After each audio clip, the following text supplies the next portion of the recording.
this is Christine Newman Ortiz. I'm the co-founder and executive director of Voces de la Frontera in Wisconsin and our youth arm, Youth Empowered in the Struggle. And it is with great honor that we receive this César Chávez Award from the NEA.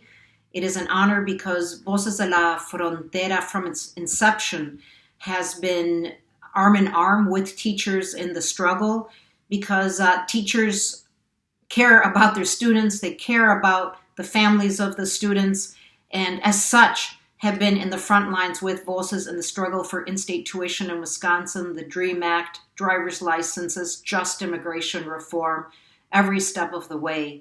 In turn, Voces has also, in the attack after Act 10, marched and fought for the right of teachers to maintain their rights on the job.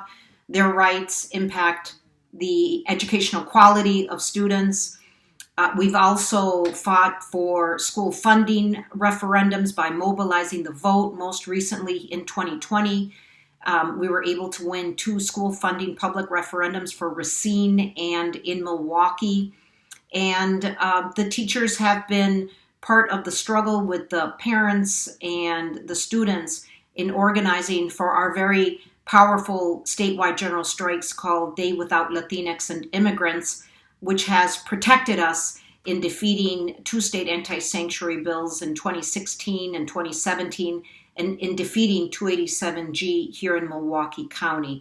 And this truly embodies the honor of the César Chávez Award, which is both a labor movement and a broader social justice movement. So it is with great honor on behalf of our members that we accept this award and continue to link arms in the struggle. Si se puede.